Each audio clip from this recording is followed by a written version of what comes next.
With so many adventure games coming out each week, it's easy to overlook some, and that is where the Steam Festival comes in.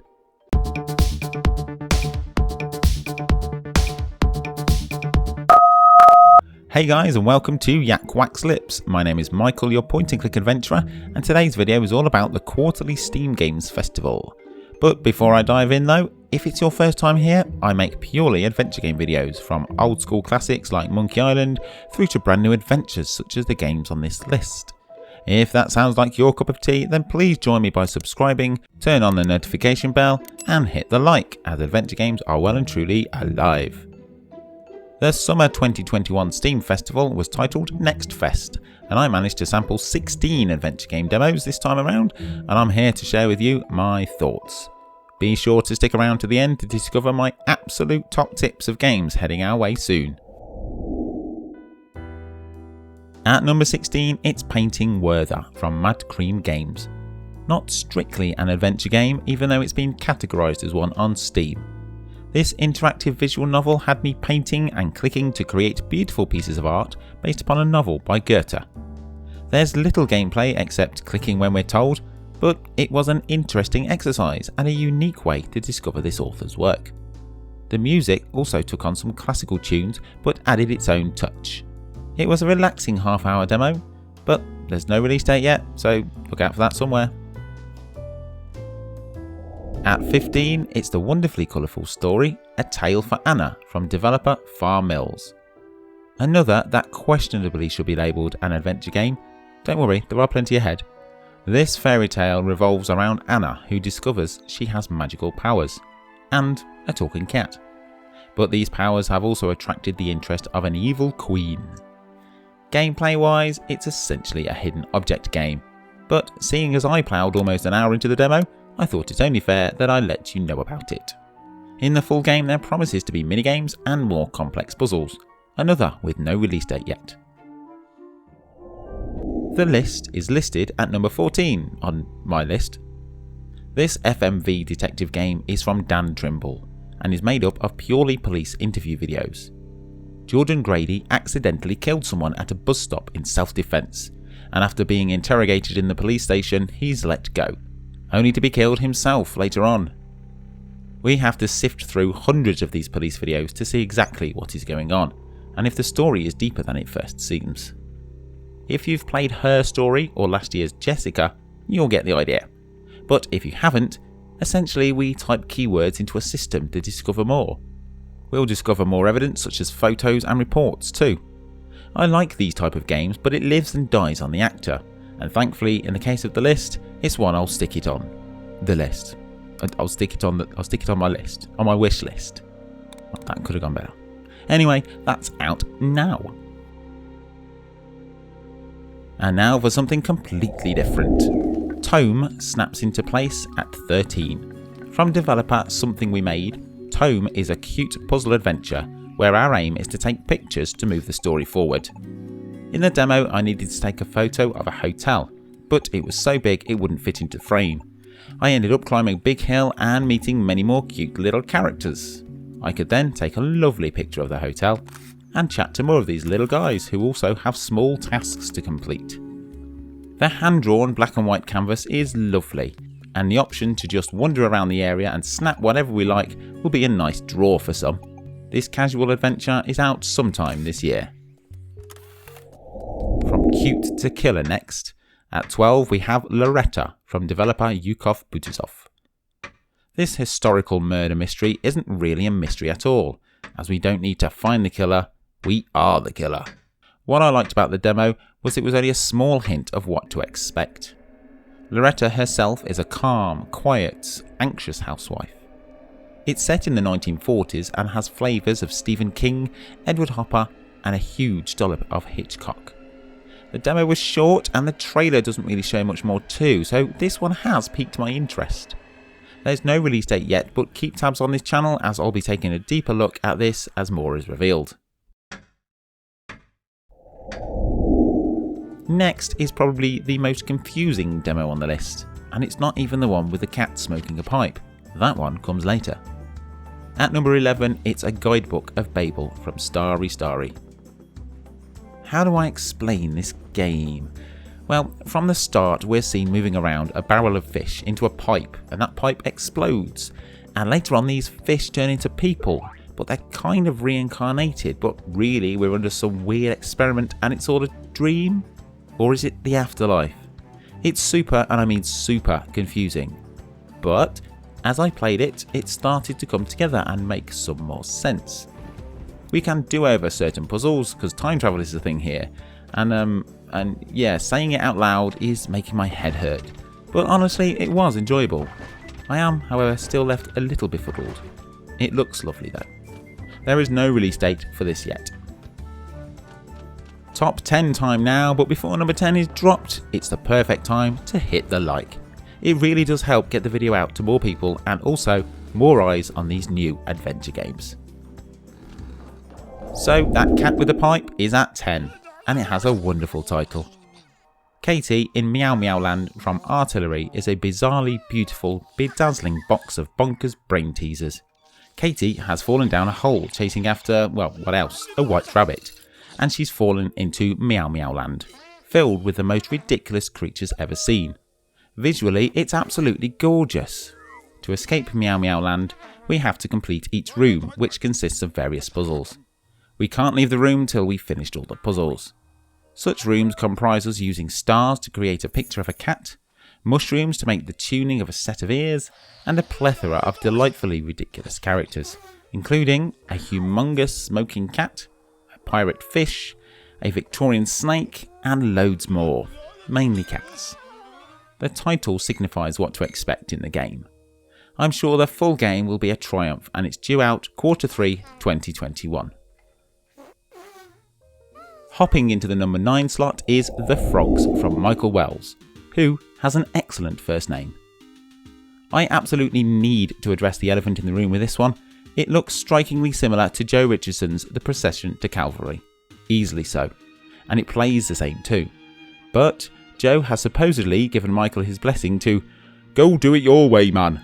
And so let's put that to bed, and I'm pretty sure that's exactly how Joe sounds too. It's Renaissance paintings that have been animated, with classical music. It's also very funny. The puzzles weren't too shabby, and it did have some nice ideas itself. Hopefully it can come from beneath the shadow of Joe and get the audience it deserves.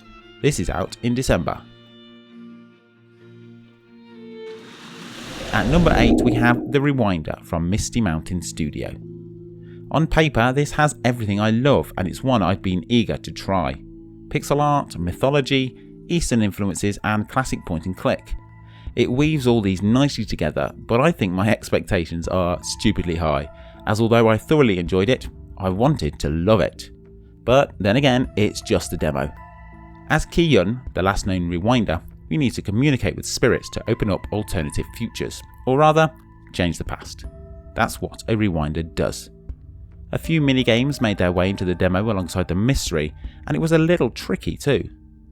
If the full game continues the way the demo did, then I'm sure I'll fall head over heels for it. I guess I just wanted more. There's no release date set for it at the moment.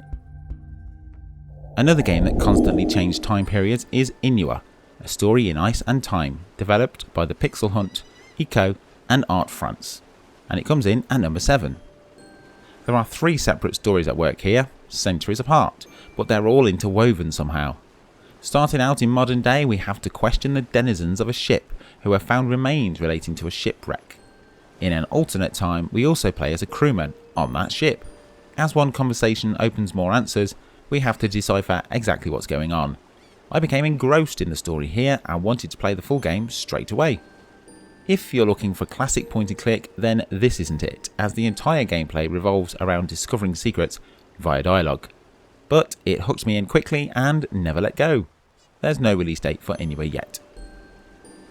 Staying on the theme of cracking cases using just dialogue, Murder Mystery Machine is number 6 on the hit list. Similar to Inua, this game from Blazing Griffin has main gameplay of questioning suspects.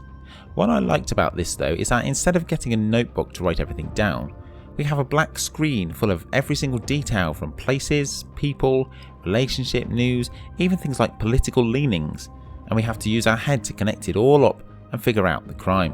What does A have to do with B? And does it relate to C? Or maybe X, Y and Z?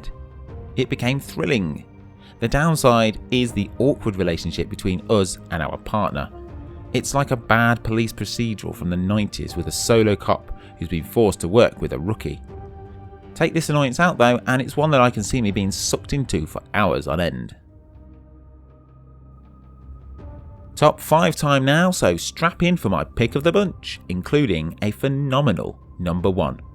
And if you are enjoying discovering new adventure games, check out my playlist for previous dives into festivals, not to mention my show Trailer Talk, where I look at brand new adventure games each week. At 5 is Warp Frontier from Brawsome. Probably one of the more classical point and click games on the list, and one that has a good solid knowledge on how to do puzzle design well. If you add on the extra great voice acting, then Warp Frontier is a game that I'd highly recommend you check out. We play as a solo guy in space who needs to get back home ASAP, but of course something goes wrong, and we're hurled into a world of chaos. It has an interesting use of inventory and a little robot sidekick dude who can help out when needed.